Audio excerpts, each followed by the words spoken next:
হাতে চাবি নিয়ে বসে আছে ভগবান। বাংলা সিনেমায় যখন সবাই মেগাস্টার সুপারস্টার এই তকমা পাওয়ার জন্য একেবারে ব্যস্ত, আর সবাই যখন পলিটিক্যাল বিষয়টা নিয়ে উঠে পড়ে নাচছে, সেই সময়ই হচ্ছে বাংলা সিনেমার মুকুটে জুড়লো পদ্মশ্রীর মতো এরকম একটা অ্যাওয়ার্ড। হ্যালো বন্ধুরা, welcome to my channel, welcome to my another episode of celebrity news. Social মিডিয়ায় এই ভিডিওটা বেশ ভাইরাল। হ্যাঁ, যেখানে দেখা যাচ্ছে যে তিনজন পুলিশ কর্মী রয়েছে প্রেস কনফারেন্স করার জন্য, আর সেখানে হাসাহাসি করছে, আর এখানে একজন মহিলা পুলিশও রয়েছে। কিন্তু বিষয়টা কি জানেন? বিষয়টা হলো একটা 10 বছরের শিশুকে ধরছে তামিলনাড়ুতে, আর সেখানকার প্রশাসনই প্রেস কনফারেন্সে এসে এইভাবে হাসাহাসি করছেন। তাই সোশ্যাল মিডিয়ায় এই ভিডিও ফুটেজটা বেশ ভাইরাল হচ্ছে। প্রশাসনের মানবিকতা বোধ নিয়েও প্রশ্ন উঠছে। সত্যি কি এরকম একটা ইস্যুতে এই জিনিস, এই কর্মকাণ্ড হওয়া উচিত?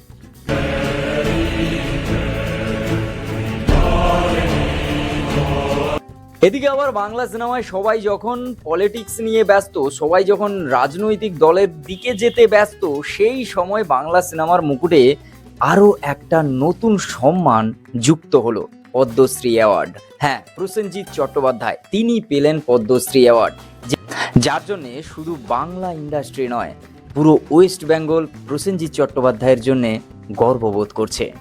আমি নায়ক হব, মহানায়ক হব, আমি নায়ক হব, মহানায়ক হব।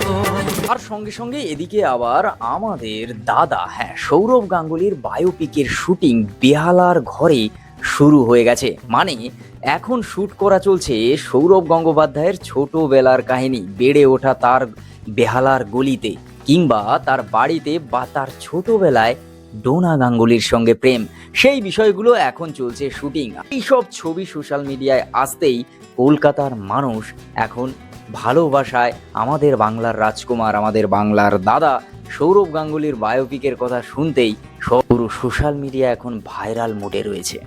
দেখুন, বাংলা সিনেমার কথা এলে পলিটিক্যাল দলের কথা আসবে, তার কারণ পলিটিক্যাল বিষয়টা একেবারে ওতপ্রোতভাবে জড়িত টলিউড ইন্ডাস্ট্রিতে। তার কারণ হচ্ছে সব এখন ভালো ভালো মুখগুলোই তুমি দেখতে পাবে পলিটিক্সে, আর তারা সিনেমাটাকে যত না মন দিয়ে করে, তার থেকে বেশি মন দিয়ে পলিটিক্স করে। আর সেই কারণের জন্যে মানে সিনেমার থেকে বেশি তাদের পলিটিক্যাল র্যালিতে দেখা যায়। কেন এই কথাগুলো বলছি? আর এই কথাগুলো বলার কারণ হচ্ছে একটাই, একদল যখন পলিটিক্যাল বিষয়ে ব্যস্ত থাকে, তখন অন্য দল যারা শুধুই প্যাশন বলতেই সিনেমাটাকেই জানে, সেই জিতের কথা বলছি আমি। হ্যাঁ, জিত ছিল, জিত আছে, জিত থাকবে, এই কথা কিন্তু আমার নয়, এই কথা বলেছে ডিরেক্টর মিলন ভৌমিক। আজকে জিতের অবস্থা ভাবুন না।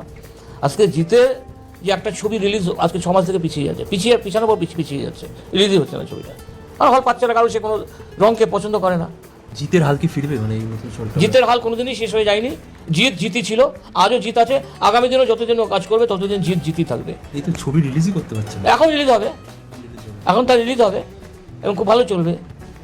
দেখুন, বুমরা হচ্ছে মানে জসপ্রীত বুমরা হচ্ছে ফুটবলটা ভালোই খেলে। এবার ফুটবলে জসপ্রীত বুমরার নাম মানে বিশাল বড় একটা নাম।